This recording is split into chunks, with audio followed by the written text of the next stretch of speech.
My name is Jennifer Silverman, and today is May 8th, 2018. I am interviewing Marion Freedman at the Max M. Fisher Federation Building in Bloomfield Hills, Michigan. Do you give permission to the Leonard N. Simons Jewish Community Archives to publish, duplicate, or otherwise use this recording for educational purposes and for use as deemed appropriate by the archives? Yes, I do. This interview is being recorded as part of the Women in Leadership Oral History Project.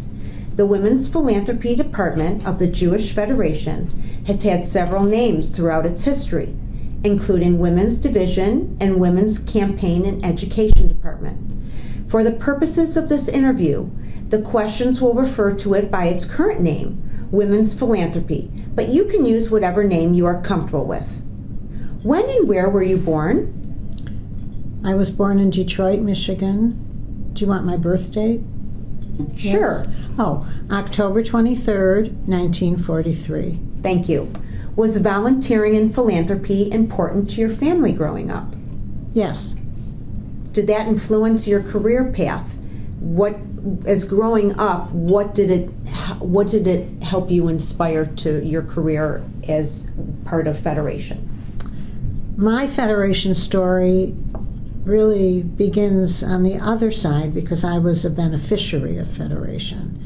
My father died when I was 12. My mother was a single parent with 2 children. I was 12. As I said, my brother was 15. And there were very few resources. So my family was able to access the community agencies, and I went to camp on scholarship. I was part of BBYO. Hebrew school was United Hebrew School, also on scholarship. So I'm really a child of the community. What did you study in school? My bachelor's degree is in Spanish with a minor in French. And in my 40s, I went back to school and earned my master's in social work in really community development, community organization at University of Michigan. Forgive me, I'm sorry. That's okay. Where did you begin your career? Which career? You can tell me all of your careers. I'd love to hear them. Oh, well, I taught Spanish at Coffee Junior High School in Detroit for 4 years. Then I had my family. I have 3 children. I did not love teaching and did not want to go back to teaching. So what I did love was my work in the community. I was a volunteer with Federation.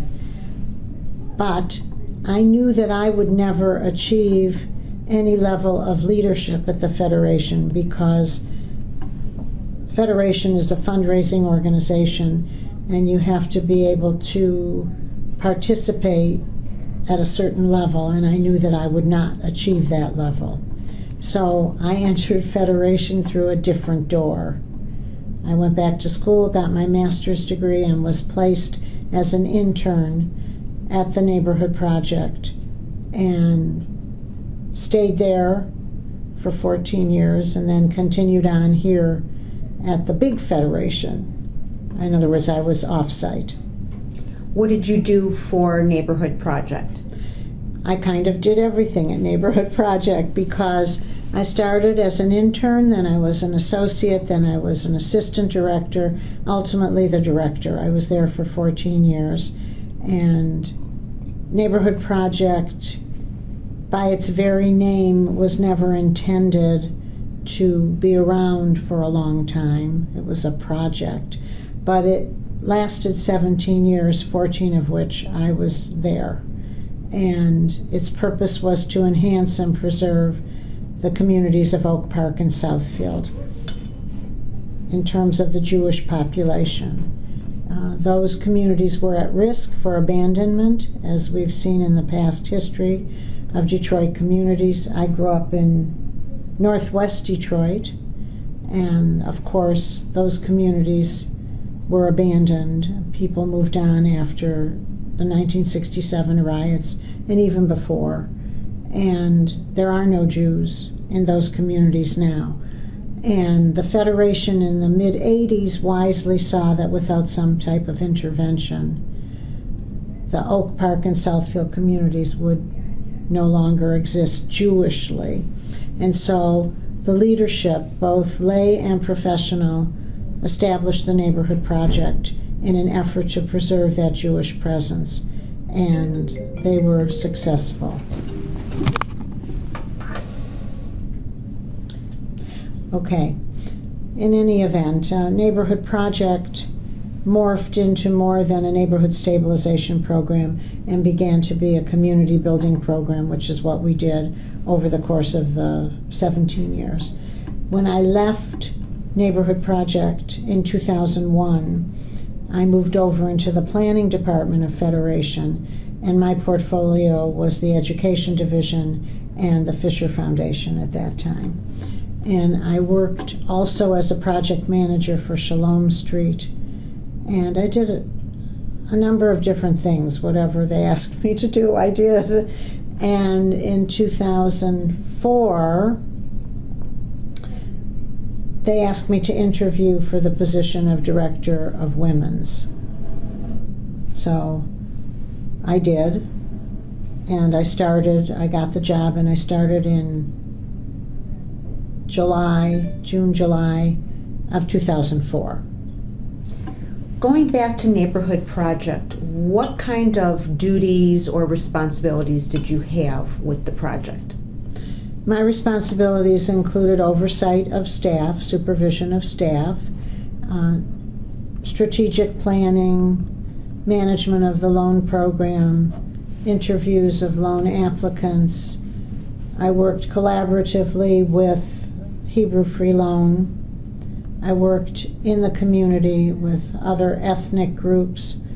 We planned a number of community events, including 6 kosher food fairs, safety days. We worked in cooperation with the Jewish Community Center, Jimmy Prentice Morris branch. We worked with what is now Jewish Senior Life. We were really very involved in the Jewish community with all the different groups, synagogues there. We planned Women's Night Out, which actually carried on after us. We worked also with the school districts, with Oak Park and Southfield, engaging their leadership in an effort to have them understand our purpose, worked with realtors. We were very much in the heart of the community. And where was your office housed at? Jimmy Prentice Morris Jewish Community Center of blessed memory. What were your job duties and responsibilities when you began working with Women's Philanthropy in June of 2004?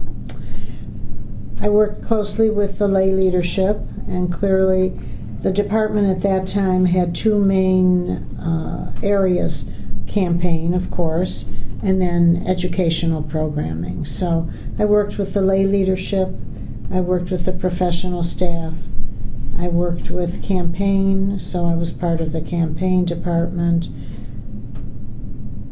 Pretty much everything that Women's Department did. Who was the president of Women's Philanthropy when you began? Sandy Schwartz. Okay. How long were you the director of Women's Philanthropy? 5 years.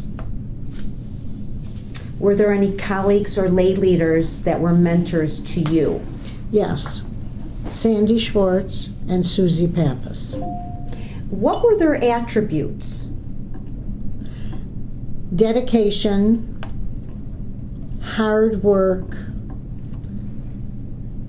They were very well versed in campaign and in the education programs.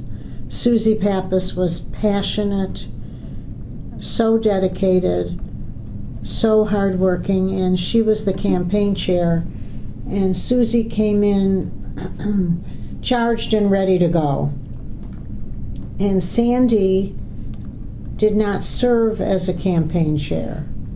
Sandy skipped that step and came in as president. So her portfolio was really all of the education committees, and Susie Pappas was deeply involved in campaign. And the truth was that when I started in women's, I did not have any background in campaign. So I was green as they come.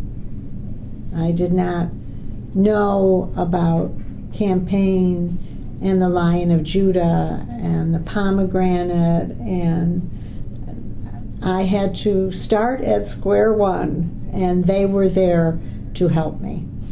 And how did they support you and help you? What specifically did they do?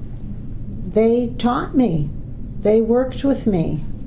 They showed me the way and helped me navigate the system. And it was really very challenging for me because it was all new to me. You can see my background was not in campaign. So I suddenly had to work with the overall campaign department on, all of their programs and approaches to raising money, in addition to whatever the women required. And it was, as I say, challenging, but Sandy and Susie were so supportive and so kind and so gracious, and we became a team. And the three of us just did whatever we had to do. And occasionally they would laugh at me, which was fine, in a good way, and we just grew together. And of course, I then worked with Susie when she was president. So for 4 of my 5 years, I worked largely with Susie Pappas. How do you think women's philanthropy fit into Federation as a whole? What was the level of importance of women's into Federation? I think women are very important, and I think women play a key role in philanthropy everywhere, and particularly here at Federation. Women are often the decision makers, women are often on the ground, women understand, women are doers. So they're the ones that get out and visit the agencies and see the work of the agencies, understand how the beneficiaries really do benefit from the work of the agencies. And so without the women, I think the men might be a little lost. Not in every case, but in many cases. And the dedication, the passion, the hard work really is incredible. And as a staff person, I was always, and remain today, impressed by the leadership. I keep using the same words, the commitment of the women. It's pretty impressive. Women do. Women take action. Women don't sit by. Women get in and want to make a difference, and do make a difference. And one of the challenges was occasionally having to say, no, we can't do that. Yes, we can. No, because I would hear from my superiors, no, we can't do that. You'll have to tell the women. And I would tell the women, and they would look at me and say, yes, we can, and we will. And oftentimes they did. But early on, some of the women wanted a mission to Israel, but a study mission. And that was never going to fly because it really didn't meet any of the Federation goals in terms of fundraising. And I literally told that leadership, I don't think we can do this. They did not want to believe me, but I had to carry forth that message. And later, Susie Pappas established the Mosaic mission, and that mission was a fundraising mission. And of course, you know that there have now been 3 of them at least. I'm not sure the exact number at this point. but the top Federation leadership did approve that, and we did take, Marianne Bloomberg and I, we did take 39 women to Israel for that initial Mosaic mission, which was very successful. And that had a strong campaign component because there was a minimum gift of $1,800, I think for 3 years, something like that. And also, and perhaps more importantly, a commitment to act as a campaign worker and to solicit. And that's very important because you need women talking to other women and asking them to step up and get involved. And I think that was key to the success of the Mosaic mission because the women did get on board and did participate and did come back and solicit and then did take leadership positions. Not all of them any more than you're ever going to have everybody do it, but many did, and I think it was key to the women's philanthropy moving forward. Let's talk about the women's philanthropy structure. How was it set up in terms of lay leadership? I believe it's the same today as it was because there's a president and a campaign chair. Most often the campaign chair goes on to become the president. So you have the associate campaign chair, the campaign chair, and then the president. So you have a lot of continuity, consistency in the leadership. Thank you. Fundraising is a key component, but so is education and leadership training. You mentioned before that you didn't have a lot of fundraising at the beginning, but what was your primary focus? My primary focus was always to help the leadership achieve their goals. I, as a staff person, was charged with, of course, meeting the mission and goals of the Federation, but that's done with the support and participation of the leadership. So I tried very hard to help all of my leaders achieve their goals, their personal goals and their organizational goals. So again, as in the case of Susie Pappas, she had strong campaign goals. We planned a number of programs collaboratively. We worked together, and the Mosaic mission was her vision, and that's what she wanted. She did not go on that first mission because her daughter was getting married and she couldn't do both at the same time. But that was her vision, and Susie had a strong vision for campaign, and again, that strong willingness to do whatever it takes to get the job done. And as a staff person, it was my job to help the organization succeed, but the organization had to succeed through its lay leaders. And that's pretty much, I was there to serve. I loved what I did. I had and have enormous respect for you and all of the leaders because it's your passion that drives it. It doesn't just happen. It's the women who come to the table and say, I believe in this, I want to do this, I want to help others.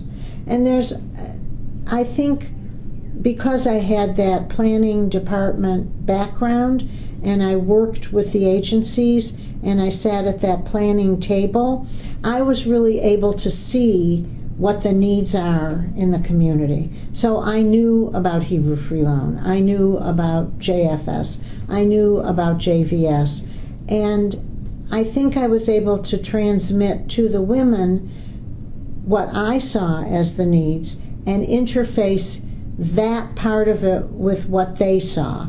So I think together we were able to raise the money to meet the needs. Thank you. How did you blend your vision with the transition of a new president every 2 years? again, as a staff person, it's my job to understand my leadership. And so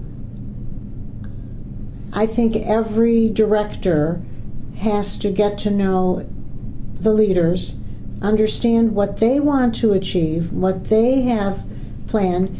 And again, the best example is Susie Pappas, because Susie came in, she had always wanted to be involved at that level and worked very hard to get to that level. And so by the time Susie got to campaign chair, she really had every event not planned, but a vision for every event, whether it was Lion of Judah, Pomegranate, any of the other levels. She knew what she wanted to do, and I worked with her to help her organize and achieve her goals. And it's the responsibility of a director to know the leadership, understand what that particular leader wants, and then make sure that there is a blending of what that leader wants and what the organization needs.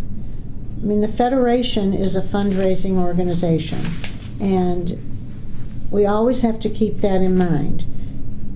Without the fundraising to help support the family of agencies, we would not be able to meet the needs in the community. It's that simple. So it's always working to make sure that we have interface between what the leaders want personally and what the community needs. So it's finding a way to meet both of those objectives. Did you have a challenge with having to deal with different personalities every 2 years? Oh, sure. There's always a challenge with different people. You have to understand what style of leadership they have, what works for them, and you have to bring to the table the techniques, the methods, whatever that will make that all work. But that's my job. So I knew what would work with Susie, and then when Susie Citron came in, she came in as the next campaign chair. Susie was a different personality, and I had to recognize the difference between them and then figure out how to move forward, and that's what you do. I have a unique situation because I served as president of Temple Bethel. So I was a lay leader while I was a staff person. And so I sat on both sides of the desk. And that helped me, I think, in both jobs. I understood the importance of the professional staff at the temple and relied heavily upon the executive director when I was president. Here, I was the professional staff, and I wanted my lay leadership to be able to rely upon me. So it's really always striking that balance between the lay people and the professionals and bringing forth the best possible outcome. I, again, never ever had a day where I wasn't impressed by the women, by their willingness to do whatever needed to be done. I was here as staff, but they were here as volunteers, and they were at the table as long as I was. As the director, were you given a fundraising goal? Yes, there were goals. I worked with Andrew Echt at the time, and he was very supportive and very kind to me. Can I tell a funny story? Please. When I very first started, Susie and Sandy would come in almost every day, or it seemed like every day. And let's do this, let's do that, fine. And I just worked along with them. One day, I get a phone call from Andrew. Marion, yes. We had a meeting. He said, we did? Yes, it's on your calendar. Oh, I guess I missed it. I never had time to look at my computer. I never got to sit down at my desk because I was working with them, and I was brand new. I mean, this was right at the beginning, and I was like, oh my God, they're going to fire me. I'm done. I haven't even started, and I'm done.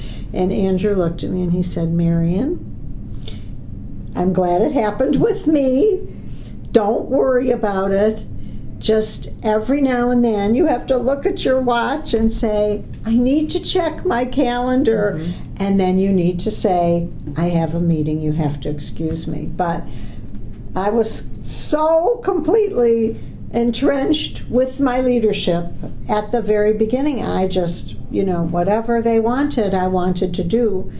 And I completely missed the meeting. But I got through it, so. When you began working with Women's Philanthropy, what was the main form of solicitation? It was always, person to person. I mean, whether it was a phone call or a face-to-face, the majority was done like that. And of course, in Lion and Ruby levels, that's the way you always want to do it. And that's what I always tried to do, because I was a solicitor as well. That became a challenge. Women don't always want to do it, nor do they want always to be solicited. And one of the biggest changes was card calling. Card calling, which is where you're at a fundraising meeting and they call your name and you stand up and you announce what your gift is. And the longer I was there, the less the women were willing to do it. Women might get up and express their commitment and their willingness to give, but did not necessarily state their gift. So it was sort of a transition. When I started, Susie arranged all the cards, and we went through for our first Lion of Judah meeting and called, but people began to resist that. And I don't know where that stands today. I don't know if there's card calling or not. This resistance of card calling, was this at what kind of meetings or events? Yeah, Lion of Judah. Okay, thank you for the clarification. While you were the director, were there any major community and or world events that impacted the campaign? Oh yes, there were, situations in Israel where, people were called in and, you have to come and raise money to help Israel. I can't remember, 2006 maybe? There were problems, and whatever the Lebanon war or Gaza or whatever, I don't remember the specifics, but sure, people had to really step up and help, and they did. What accomplishments are you most proud of within Women's Philanthropy? I know you mentioned the Mosaic mission to Israel. I guess I would say these were not my accomplishments. I don't see myself. I take pride in having been in that position and having worked with the women to help them with their accomplishments. I I don't see anything that could be specifically attributed to me. I don't know. I think it's what you do, what your goals are. If anything, my accomplishment, I guess, was working with the women and feeling good about that and trying to have those positive relationships and helping the women succeed. I mean, that's, yeah, I mean, again, the mission, the Mosaic mission, was Susie's vision, and it was successful, but it was the women on the trip who participated wholeheartedly and cared deeply and wanted to be a part of it and came back gung-ho and spread the word, and that, but I was a helper. You know, I mean, I really felt privileged to have that position. I loved what I did, and I really loved working with all of you. I just loved it, and I chose to leave because I'm not young and I needed to have time with my family, and you know, the job is demanding, and I felt I was almost 66, so it was time to not have to say, could I have time to go visit my children or my grandchildren? So, you know, but I loved the work, and I loved the people, and I loved the place. What challenges and obstacles did you face in women's philanthropy? I think, you know, as I said in the beginning, I did not have that campaign history. So that was something that I had to learn. I had very good teachers. I think, you know, we always wanted to raise more money, but we, you know, I'm not sure that we always made our goal, but we tried, all of us together. I think working to raise money for the endowment was always a challenge, in part because that was like interdepartmental, because we worked sometimes with the endowment staff, and getting across that message, I think everybody doesn't understand what an endowment is, so it's sort of getting that message out there and having people understand the importance of planning for the future. What are some of your favorite women's philanthropy programs, and why? My favorite programs.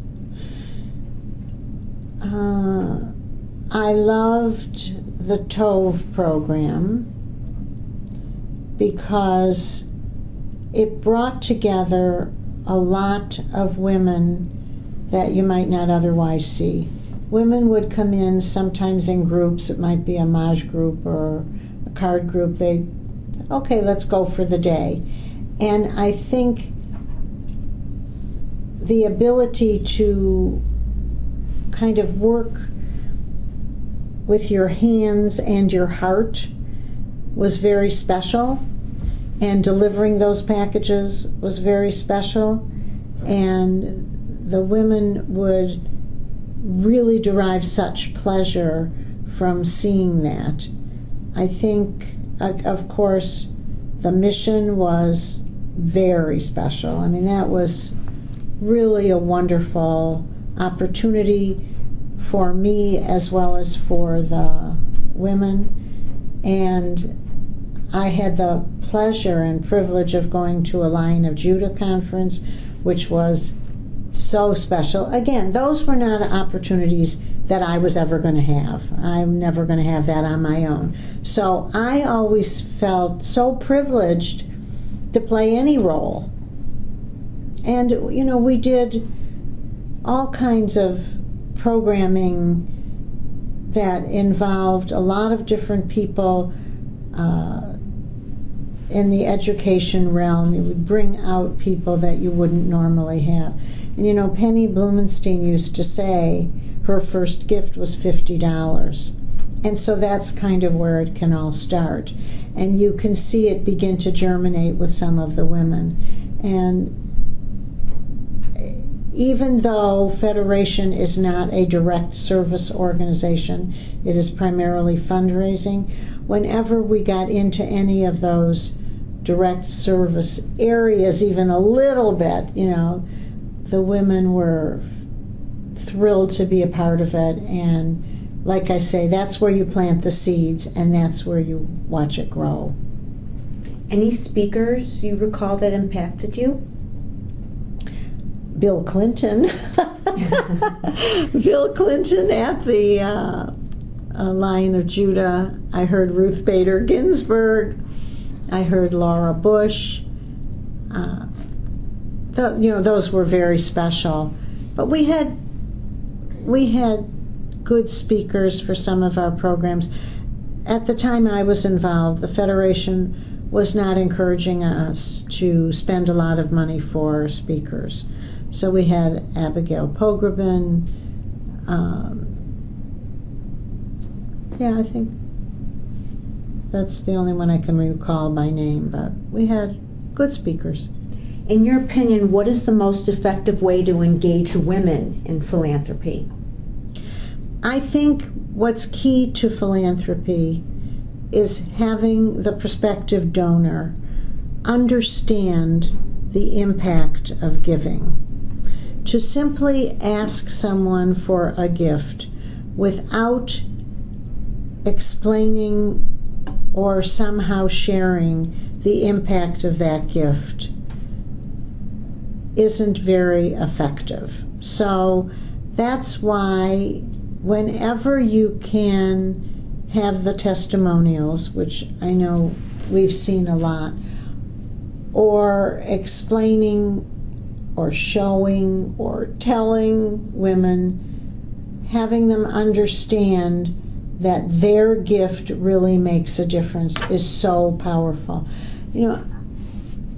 When I was a young woman, I would get a call to make a gift to Federation. I always said yes. At the time, $5, $10, it's a long time ago. But what really impacted me is when I did community connections or leadership training or whatever it's called these days. I was one of those young women who went from agency to agency. And when I saw JVS and I saw Borman Hall, and I did an actual budget presentation as a volunteer to convince people to give their money to the cause I represented, that is what opened my eyes. And as I said, I got involved and I was a solicitor for whatever level I was at the time. And I really felt good about playing any role in helping people. Actually, the most stunning experience I had was when I was in graduate school, and because I was doing a macro program, not a micro program, in other words, I was doing for the community, not for myself or for interpersonal practice, I had to do what was called a genogram and an eco-map. And I had to physically draw, most people did a client, but I didn't have a client. So they said, do it on yourself. So I'm sitting at my kitchen table and I'm drawing out, I had to pick a certain point in time in my life, and I have myself in the middle, and I'm drawing out Jewish Community Center, BBYO, Fresh Air Camp, United Hebrew Schools, and I'm like looking at it and I'm thinking to myself, oh my goodness, I was a student, and it dawned on me, I am working to raise money for people like me. Oh my God, I couldn't believe it. And that moment, that realization was very powerful for me. And that's that aha moment that you want every prospective donor to have. What difference does it make that I'm giving money? Why is that important? And when you see that impact, when you feel that, oh, wow, that's when you get your donor. That's when your donor understands. And for me, it doesn't matter at what level. Now, I understand we need Lion of Judah donors. I get that. We need people who can step up and make those gifts. But I always wanted so much for the donors at the lower levels to get that and feel good, because you never know when that person can jump from a $50 to a $500 to a $5,000 gift. Now, don't misunderstand me. I don't want in any way to negate the importance of every donor, but we need money. We need to find a way to make all the things we want to happen. So I think educating our donors and making them feel good about their giving at whatever level they give is key and critical. Critical. I mean, someone who makes a meaningful $180 gift should feel as valued as a Lion of Judah donor. And I'm not sure we always succeed there. But that's key. That's critical. Thank you. What message do you have for young women to encourage them to become active in women's philanthropy? Again, it's finding them, reaching them where they are. How? You know, my daughter, and I know you know this, is a full-time practicing physician. And she really has no time at all. I mean, she works 70 hours a week and tries to run a life. But I would say, I went to the event last year, Women's Philanthropy, where, whatever her name, who spoke last year, the big event at Shard Tzedek. It's very little controversial because of her language. Do you remember her name? I don't remember her name. Anyway, she has whoever. Jill Kirkman. That's who it was. So at that event, it was very interesting to me. Very different than anything I ever did as director. It was very high-end. It was beautifully done. It was a beautiful event. It was at Shard Tzedek. There were covered chairs and it looked beautiful. And she spoke to those younger people. Some of my generation were offended. I wasn't, but some were. But you have to find a way to attract those young women who do not have time, who will come to one event, and the testimonials were so compelling that I think it was difficult for anyone to walk out of that room and not give a gift, increase a gift, whatever. They highlighted 3 different women, one of whom was a woman who had lost everything. Her husband got into some kind of difficulty. She lost her house, she lost her job, she lost her car, she had 5 kids. And Hebrew Free Loan and Jewish Family Service, stepped up and stepped in and saved this woman's life. And that's what she said. That's what she said. And somehow those stories, those experiences have to be shared with the young women who are busy doing other things. You have to get their attention. It's not easy. They're not going to come to planning meetings. They're not going to come and make phone calls, many of them. They don't have time. But if you can get their attention and help them understand what is going on here. You know, federation, we talk in federation speak. We say campaign. What does that mean? What does that mean? Is that a political campaign? What kind of campaign? We talk about, one of the things I can tell you is for years people would say to me, where do you work? And I would say, I work for Federation. And they would say, oh, my grandmother lives there. And I would say, no, that's now Jewish Senior Life was Jewish Apartments. No, I know where you work. You work on Southfield Road. No, that's JVS. Oh, where do you work? I work for the Jewish Federation. What's that? Then you can say, oh, it's the umbrella over all the local agencies. What do you think that means? What does that mean to a lot of people? Nothing. So I remember Karen Alpiner used to say, I don't give to Federation, I give through Federation. So, and one of the other things that I remember so well from Susie Pappas and I traveled to St. Petersburg in Israel. I was the director and she was the campaign chair. It was one of those missions.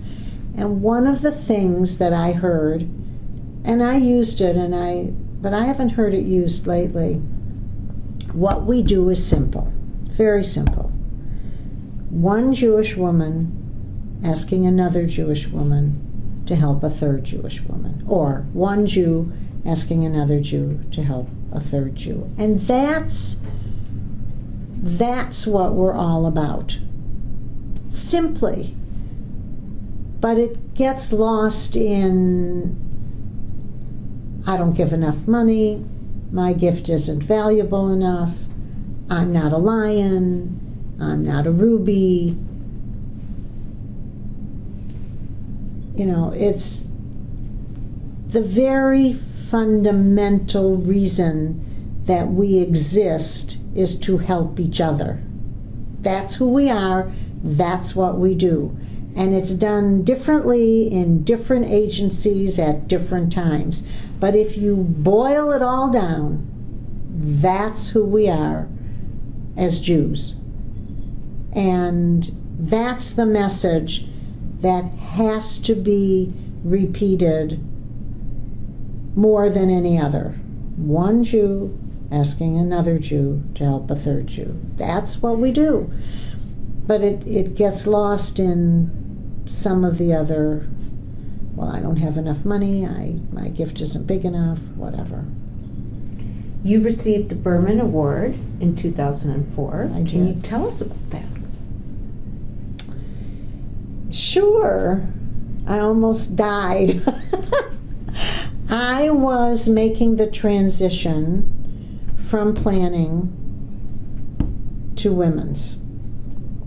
I was closing down my role in planning and moving over to women's.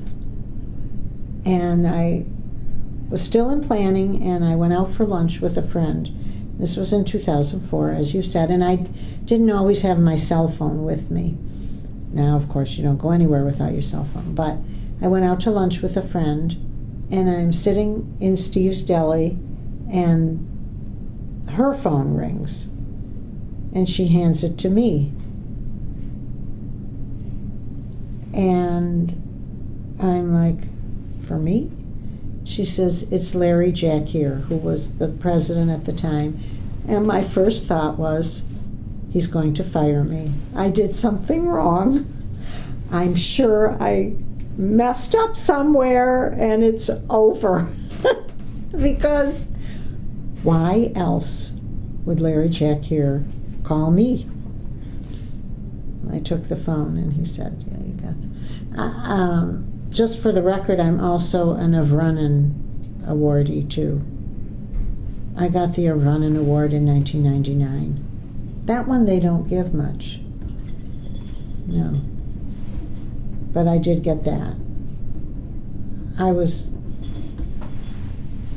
pretty speechless after I, picked myself up off the floor. I couldn't believe it. It's very special. Meant a lot. And I didn't even know how I got the Berman Award is done kind of quietly. Nobody knows. It's not like the Oscars where you know what's nominated and you know who's voting. You don't know anything about it. So you have no idea that you're nominated. You have no idea when the meeting is. You don't know the first thing about it, and out of the blue comes this phone call. And I was completely stunned. Completely stunned.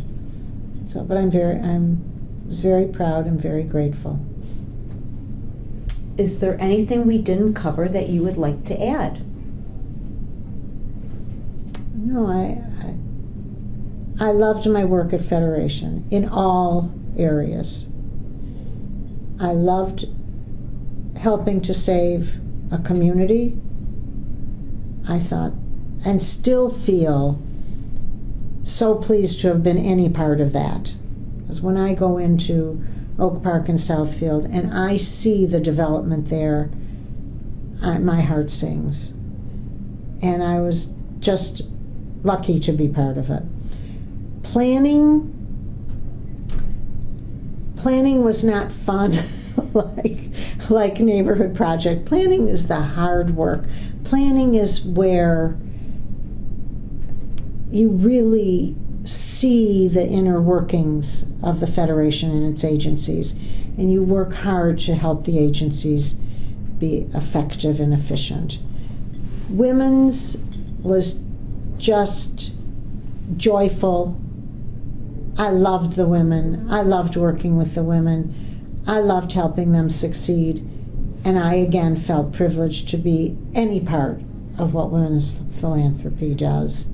So Federation for me has always been and will always be very special. I loved it. And I have the good fortune, I still do a very little bit of work for Federation, and I feel so privileged anytime they ask me to do anything. I'm thrilled to think that they think I still have any bit of value after all these years. So I think Federation does wonderful things, and I wish it much success, and I wish you much success. Thank you. Thank you for sharing your story. I'm sorry, I didn't mean to interrupt. No,